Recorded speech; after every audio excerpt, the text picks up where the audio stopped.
Little জিনের কাছে এসে বলল, জিন কাকু, এত চিন্তা করো না, আমরা সবাই মিলে তোমার জাদুর রহস্য খুঁজে বের করব।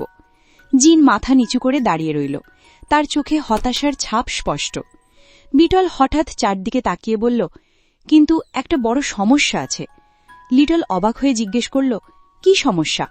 বিটল জিনের বিশাল শরীরের দিকে আঙুল দেখিয়ে বলল, এত বড় জিনকে নিয়ে বাড়ি যাব কিভাবে? গ্রামের সবাই তো ভয়ে পালাবে। জিন দীর্ঘশ্বাস ফেলল, আমি চাই না আমার জন্য তোমরা বিপদে পড়ো। লিটল একটু ভেবে হাসল, দেখে না তোমার জাদু পুরোপুরি নষ্ট হয়েছে নাকি শুধু ইচ্ছা পূরণের জাদুই কাজ করছে না। নিজের ওপর একটু জাদু করে দেখো। জিন ধীরে ধীরে 2 হাত তুলল। ঝুম ঝাম ঝুমরুম। নীল ধোয়ার ছোট্ট একটা পাক উঠল। মুহূর্তের মধ্যেই বিশাল দৈত্যের দেহ সংকুচিত হতে শুরু করল। একটু পর ধোঁয়া মিলিয়ে গেলে দেখা গেল জিন এখন লিটলের চেয়ে সামান্য লম্বা, সাধারণ একজন মানুষের মতো আকারে দাঁড়িয়ে আছে। এখন জিনের 2টো পাও আছে। বিটলের চোখ বিস্ময়ে গোল হয়ে গেল। ওয়াও, এটা তো কাজ করেছে। জিনও নিজের হাত পা নাড়িয়ে অবাক হয়ে বলল, অদ্ভুত, নিজের জাদু এখনও কাজ করছে। লিটল আনন্দে বলল, তাহলে বুঝতে পারছি সব জাদু নষ্ট হয়নি, সমস্যাটা অন্য কোথাও। আজ আর ভাবার দরকার নাই, কারাতারে বাড়ি ফিরতে হবে। দৈত্য কাকু, তুমি একটা কাজ করো, তুমি কষ্ট করে প্রদীপের ভেতর ঢুকে যাও, কাল সকাল সকাল তোমাকে বের করব। সকালের নরম রোদ পাতার ফাঁক দিয়ে মাটিটা ছায়ার নকশা আঁকছিল। লিটল বিছানায় শুয়ে আছে, পাশেই প্রদীপটা পড়ে আছে। বিটল চোখ ডলতে ডলতে এসে ফিসফিস করে ডাকছে, লিটল, উঠেছিস? লিটল। ঘুম মাখা কণ্ঠে লিটল বলল, এই তো উঠছি, ভেতরে আয়। লিটল উঠে বসল। বিটলও ভেতরে এসে বসল। বিটল বলল, লিটল, জিন কাকুকে বের কর। দাঁড়া, বের করছি। লিটল প্রদীপ হাতে নিয়ে ঘষা দিল। 1 ঘষা, 2 ঘষা, 3 ঘষা। হু হু করতে করতে কাকু বের হয়ে আসল। কিন্তু সমস্যা হল, জিন বের হল তার বিশাল দেহ নিয়ে। বের হয়েই চালে গিয়ে বাড়ি খেল। উফ, আমার সাথেই শুধু এমন ঘটে। বিটল বলল, কাকু, তুমি এত বড় হয়ে বের হলে কেন? এখন তো বলবে তোমার সাথে কেন এমন হয়। জিন নিজের হাতের দিকে তাকিয়ে বিড়বিড় করে বলল, এটা হতে পারে না, আমার জাদু কখনো ভুল হতো না। বিটল বলল, যা বললাম তাই হলো। কিন্তু বিটল মাথা চুলকে বলল, তাহলে কি তোমার জাদুর স্টোরেজ শেষ? লিটল হেসে উঠল, আরে জাদুর আবার স্টোর থাকে নাকি? জিনও নিঃশ্বাস নিয়ে বলল। কিছুক্ষণ সবাই চুপ করে রইল। লিটল বলল, জিন কাকু, তুমি ওই কচ্ছপকে কতদিন ধরে চেনো? জিন বলল, আমি যখন আলাদিনকে হারালাম তারপরে এ হাত ও হাত করে করে এখান সেখান হয়ে এই জঙ্গলে আসি। আলাদিনের পরে 2-1 জন আমাকে দিয়ে তাদের স্বার্থ হাসিল করতে গিয়ে অনেক খুন খারাপি হয়। তখন একজন ভালো মানুষ আমাকে এই জঙ্গলে নিয়ে আসে। সর্বশেষ ওই ভালো মানুষের ওপর আক্রমণ হলে তাকে আমাকে সহ এই নর্দমায় ফেলে দেয়। আমাকে বের করার আর কাউকে পাইনি।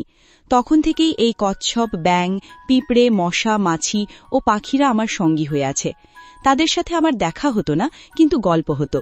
লিটল বলল, তাহলে ওরা সবাই কিছু না কিছু বলতে পারবে? জিন বলল, হ্যাঁ, ওরা বলতে তো পারার কথা। লিটল বলল, তাহলে এক্ষুনি চলো, তুমি কি নিয়ে যেতে পারবে? জিন একটু দীর্ঘশ্বাস ফেলে বলল, চেষ্টা করে দেখি। জিন জাদু করল, পুরোটাই নীল আলো হল, সবাই মিলিয়ে গেল।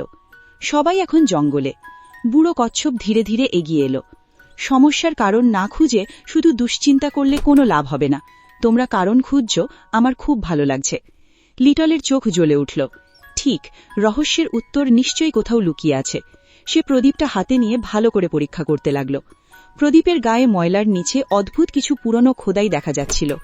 জিন অবাক হয়ে বলল, এই লেখাগুলো আগে কখনো দেখিনি।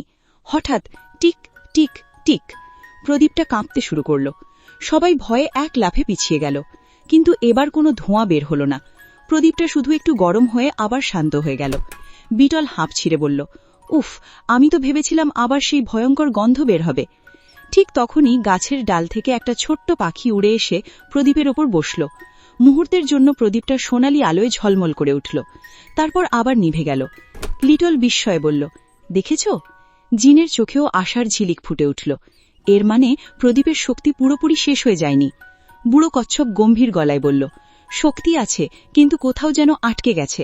সবাই গভীর চিন্তায় ডুবে গেল। ঠিক তখনই কাদামাখা ব্যাঙ লাফিয়ে সামনে এসে বলল, আমি একটা পুরনো গল্প জানি।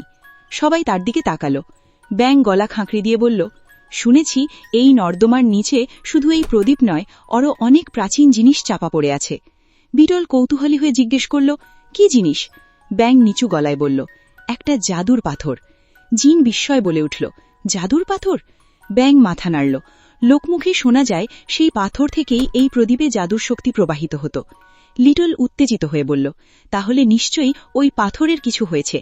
জিন কপালে হাত দিয়ে বলল, আমি 1000 বছর ঘুমিয়েছিলাম, এর মধ্যে কি ঘটেছে কিছুই জানি না, শুধু আমার আশেপাশের আমার পড়শিদের গল্প শুনতাম। ঠিক তখনই পিঁপড়েদের ফুটবল খেলা থেমে গেল। একটা পিঁপড়ে দৌড়ে এসে হাঁপাতে হাঁপাতে চিৎকার করল, বিপদ বিপদ! লিটল জিজ্ঞেস করল, কি হয়েছে? পিঁপড়েটা বলল, জঙ্গলের আরও ভেতরে একটা পুরনো গুহা আছে, কয়েক রাত ধরে সেখানে নীল আলো জ্বলতে দেখা যাচ্ছে। বিটল ভয়ে কেঁপে উঠল, ভূত নাকি? পাখিরা মাথা নেড়ে বলল, না। মশারাও গুনগুন করে বলল, আমরা উড়ে গিয়ে দেখেছি, ওটা ভূত নয়। বুড়ো কচ্ছপ ধীরে ধীরে বলল, হয়তো সেই গুহার সঙ্গেই জাদুর সম্পর্ক আছে। জিনের বুক ধরফর করতে লাগল, আমি ওই জায়গাটা চিনি। লিটল বিস্ময় বলে উঠল, সত্যি? জিন মাথা নাড়ল। 1000 বছর আগে সেখানে একটা গোপন জাদুঘর ছিল। সবাই একসঙ্গে চমকে গেল। লিটল দৃঢ় গলায় বলল, তাহলে আর দেরি নয়, রহস্যের উত্তর খুঁজতে আমাদের ওই গুহায় যেতেই হবে। বিটল ঢোক গিলে ফেলল, এখনই? হ্যাঁ, এখনই। জিন আকাশের দিকে তাকালো। অনেক দিন পর তার চোখে আবার আশার আলো ফুটে উঠল। হয়তো আমার হারিয়ে যাওয়া জাদুর রহস্যের উত্তর ওই গুহাতেই লুকিয়ে আছে। 3 জন ধীরে ধীরে জঙ্গলের গভীর পথে হাঁটা শুরু করল। তাদের পেছনে কাদামাখা ব্যাঙ, বুড়ো কচ্ছপ, পিঁপড়ে আর পাখিরাও কৌতূহলী চোখে পাকিয়ে রইল। কেউই জানত না সেই গুহার অন্ধকারের ভেতরে এমন এক রহস্য অপেক্ষা করছে, যা শুধু জিনের জাদুই নয়, পুরো জঙ্গলের ভবিষ্যৎও বদলে দিতে পারে।